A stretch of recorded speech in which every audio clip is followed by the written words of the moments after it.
Yo, what is going on, you guys? It's your boy Cope back at it again with another absolute banger prediction video. This week, we have the Chirac Demon Bilal Muhammad versus Gabriel Bonfim. Fuck you, Gabriel Bonfim. I'm getting that out of the way. You robbed Wonder Boy. You somehow fucking KO'd Randy Brown. I don't even know how you managed that, but your time has fucking come. But we will get to that. We are going to go from the prelims to the main card. I'll give you all my predictions, let you know why I picked the fighters, and, you know, you guys basically know the drill at this point. Probably not your first rodeo here, and if it is, just letting you know, you're in for a fucking wild ride. Anyways, first fight of the card, we've got Ketlin Souza versus Ariane Carnelosi. We're going with that. That's how we're saying that. Either way, I think Ketlin Souza's a million times more dangerous. You know, she's one of those women's fighters that actually goes out there to finish the fight, you guys. And I don't know about you, but there aren't that many of those that I've seen, for real, honestly. A lot of these women's fighters, decisions merchants, not Ketlin Souza. She's going out there and trying to kill the other girl that she's fighting. I think Carnelosi's also coming off of a loss. If I was putting money on it, I'd put my money on Ketlin Souza. She's kind of like that mean chick at the party that you just stay far away from. Anyways, we're going Ketlin Souza. Moving on up the card, we've got Gisela Chavez? I don't know how the fuck to say this bitch's name. Is that an L? Gisela Chavez? I don't know. We got Chavez versus Eunice Dubin. And I'll be honest with you guys, this is kind of a blockheads women's fight where both these girls are going to go out there swing, I think. I think that Chavez is going to get it done. I think she's a little bit better, a little bit more crisp, and just a little bit more well-rounded, but this is kind of like a banger woman's fight. Yeah, I think that this one will be pretty fun. Go with Chavez if you're putting money on it, but I wouldn't. Moving on up the card, we've got Jordan Levitt versus Joe Anderson Brito. Jordan Levitt, we know he loves to twerk. He's a little bit zesty. Pretty good in the wrestling. His striking isn't great. Joe Anderson Brito, I think he has just a little bit higher level jiu-jitsu, but in the wrestling department, I think Levitt's better. On the feet, I could definitely see him being superior to Jordan Levitt, and if I had to lean one way or the other, I would probably go Joe Anderson Brito to get it done here. Probably by decision. I think he's probably going to out-damage Jordan Levitt. I don't know, Jordan Levitt does seem to get submitted by the guys that are better than him at jiu-jitsu, but I don't know how good Joe Anderson Brito actually is at the jiu-jitsu. I think he might actually have a win over Diego Lopez. Is that true? Let's go double-check that, team. Let's go. Let's go fact-check me. Pre-UFC Joe Anderson Brito. ESPN, you'll have it.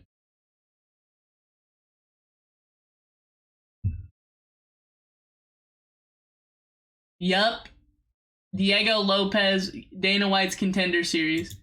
Win over Diego Lopez, and I think, obviously, that ages unbelievably well. Jordan Levitt's never touching Diego Lopez. I think we're going Joe Anderson Brito. Honestly, I was going decision. I think it could be a submission. Submission by Joe Anderson Brito. Moving on. Priscilla Cachoeira versus Chelsea Chandler. This is a fucking boring fight. This is gonna be a decision. I would lean Priscilla Cachoeira just because she seems a little bit better. I think she's more proven in the UFC. But both these girls are brought in to get beat up by better fighters. They're not great. It's not like the title run starts now. Yeah. I'm going Priscilla Cachoeira to get this one done, and we're not really gonna go much further deeply into it. She just seems a little bit more well-rounded, a little bit more crisp. She's not as big, but she's just more proven. We're going Priscilla Cachoeira. a decent fight now. Bruno Silva versus Edgar Chairez. Both these guys seem to kind of struggle against the top of the division. But I think Bruno Silva's been a little bit better overall. He's, he looks good in the striking. He looks good in the jiu-jitsu as well. Edgar Chairez is definitely more of just that long, rangy striker. He doesn't look bad in the jiu-jitsu, but he just doesn't look, as dangerous as Bruno Silva, in my opinion. He's more of a, using it as defense. Bruno Silva's definitely threatening more, in my opinion. A lot of a reach advantage on Edgar Chairez. I could see him, hurting Bruno Silva because Bruno Silva is finishable, or at least rockable. I wouldn't say finishable really, but he does get hurt. He gets clearly stunned. But I'm gonna, go with Bruno Silva to get this one done. I could see him getting a decision here. I think he's just gonna be more dialed in, and he's just more proven. I think that he's fought against these top guys, and he's gonna be going to have made the changes that he needs to be to keep himself in that top of the division. Moving on up the card, we've got Marcus McGee versus John Yanis. Y'all don't know this about me yet because we haven't had Marcus McGee fight yet when I've been predicting. But Marcus McGee, that's my boy. Fuck with Marcus McGee hella. He posts some fire TikToks. He's always skating. He seems like a good dude and a good dad to his kid. And he's a top level fighter. He looked really good against Petr Yan in moments. Obviously, Petr Yan got him out of there, or not got him out of there, but dealt with him and beat him. But I don't see that, John Yanis coming in on short notice. He does have pop, but I just think Marcus McGee is kind of that upper level of the division. I don't think that John Yanis is ready for that type of test yet, and I do think that Marcus McGee is going to be one of the, top 10, top 5 guys for a while after this fight. I think once he gets another fight with somebody up there that isn't Petr Yan, who's now the champion of the division, by the way, anybody below Song Yadong, I think Marcus McGee can and will be. If you put Marcus McGee in there with the Davison Figueiredo that just fought this last weekend, I think that there's a good chance that Marcus McGee wins that fight. So yeah, I'm going Marcus McGee to get that one done. And I think it's going to be a decision, but don't be surprised if he goes out there and lands a crisp combination and gets him out of there, because Marcus McGee is dangerous on the feet. I mean, we've seen it before in the UFC, but especially in that Petr Yan fight, it's like this guy's actually landing some big shots on Petr Yan and kind of, backing him up a little bit. So I think that McGee is going to get it done. Anyways, moving on, we have Matt Schnell versus Alessandro Costa. Why is Matt Schnell fighting still? What are we doing? Honestly, I thought the dude was retired. I think he's come back and just done nothing but lose. Or maybe pick up one win since then. But it's just bro, know when to call it quits. Alessandro Costa is not even, he's a game opponent. He's got good power. And yeah, I'm picking him to get it done. I think he's going to finish Matt Schnell probably within the first 2 rounds. I really don't understand Matt Schnell taking this fight. Moving on to the main card. First fight of the main card, we have Iwo Baranowski versus Junior Tafa. This is a sick fight, boys. Anybody that watches weekly and is pretty locked in with the sport knows that. Obviously everybody I feel like knows Junior Tafa, but Iwo is a mauler, dude. The first 2 fights that we've seen him in, he's just gone out there and just fucking swung for the fences. The announcers talk about him like he's got some crazy judo background. We've never seen it because all bro does is just go out there and fucking have a blockhead war.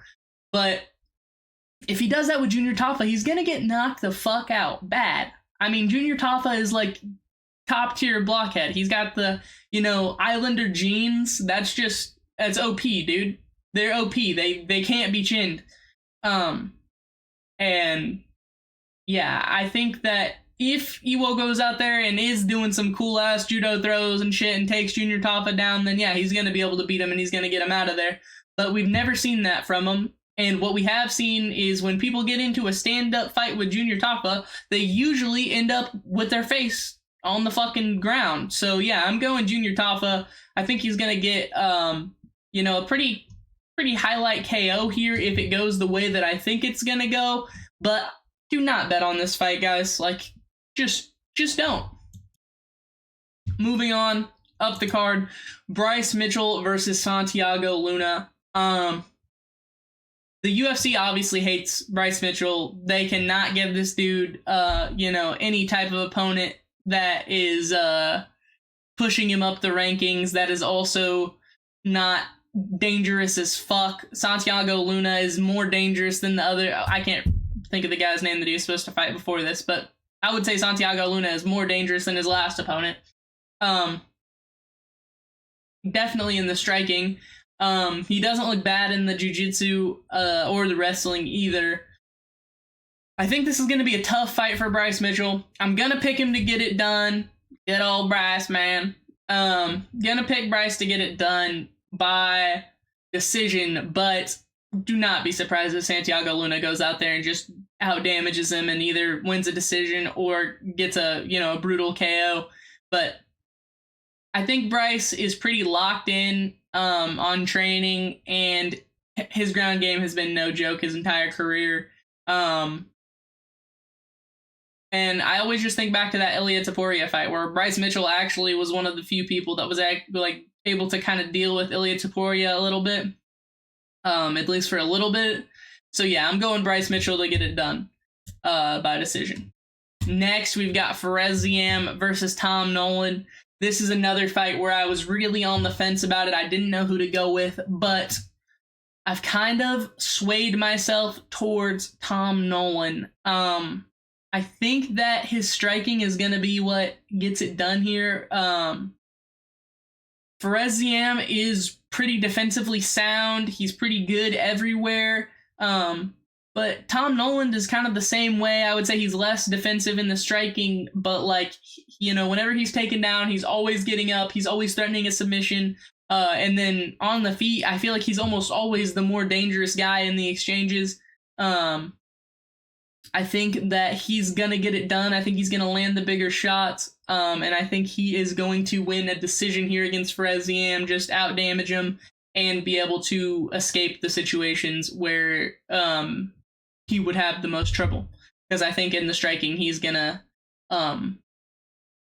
he's going to excel there. What I worry about is the grappling exchanges, as well as Tom Nolan just getting caught with a head kick or something. I could definitely see that happening. But yeah, I'm going Tom Nolan. But that is one of the most 50-50 fights on the card. I think both those guys are that's good matchmaking by the UFC. Moving on, we have Brendan Allen versus Edmund Shabazian. This fight, I think this matchmaking, it's what the fuck? But this is also the type of fight that Brendan Allen can just lose and lose his ranking. And, he goes out there and he beats up Rainer de Ritter, and then he loses to Edmund fucking Shabazian. There's no doubt that Brendan Allen could lose this. He could get chinned. But I think that he's going to go out there. He's going to put the pressure on Edmund Shabazian. I think he's going to lose the first round. And then the second and the third, he's going to put a pace on him that he's not going to be able to keep for the entire fight. And by the third round, Brendan Allen will pick up a submission on Edmund Shabazian. I also kind of could see randomly Brendan Allen is just on his title run arc, and he goes out there and just catches Edmund Shabazian with a big shot that kind of hurts him really bad, and he gets a little crumpled up against the cage. Maybe it's not getting stopped, locks up a choke. This is just what I'm seeing in my head. Either way, we're going Brendan Allen to get this one done. And then finally, moving on to the main event, we have Bilal, remember the name, King of Chirac, the Chirac Demon, versus Gabriel Bonfim. Honestly, I just don't see a world where Bonfim can do much to Bilal. I mean, maybe, call me crazy, He does have the size advantage, but it's like Bonfim is not Ian Gary.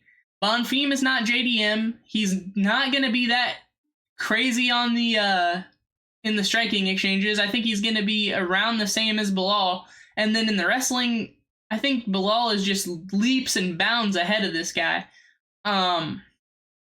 I think Bilal's going to kind of maul him. I think he's going to take him down and finish him. Do not be surprised if Bilal Muhammad gets a, like, early, I would say, and by early, I mean third round finish. Like, it's not going to be a first, second round. I don't think he's going to go out there. It's just not how Bilal fights. But for Bilal, I could see Bilal getting a third round submission, maybe a TKO. I just don't think that Bonfim's going to have very much to give Bilal Muhammad that Bilal hasn't seen and that Bilal hasn't beat.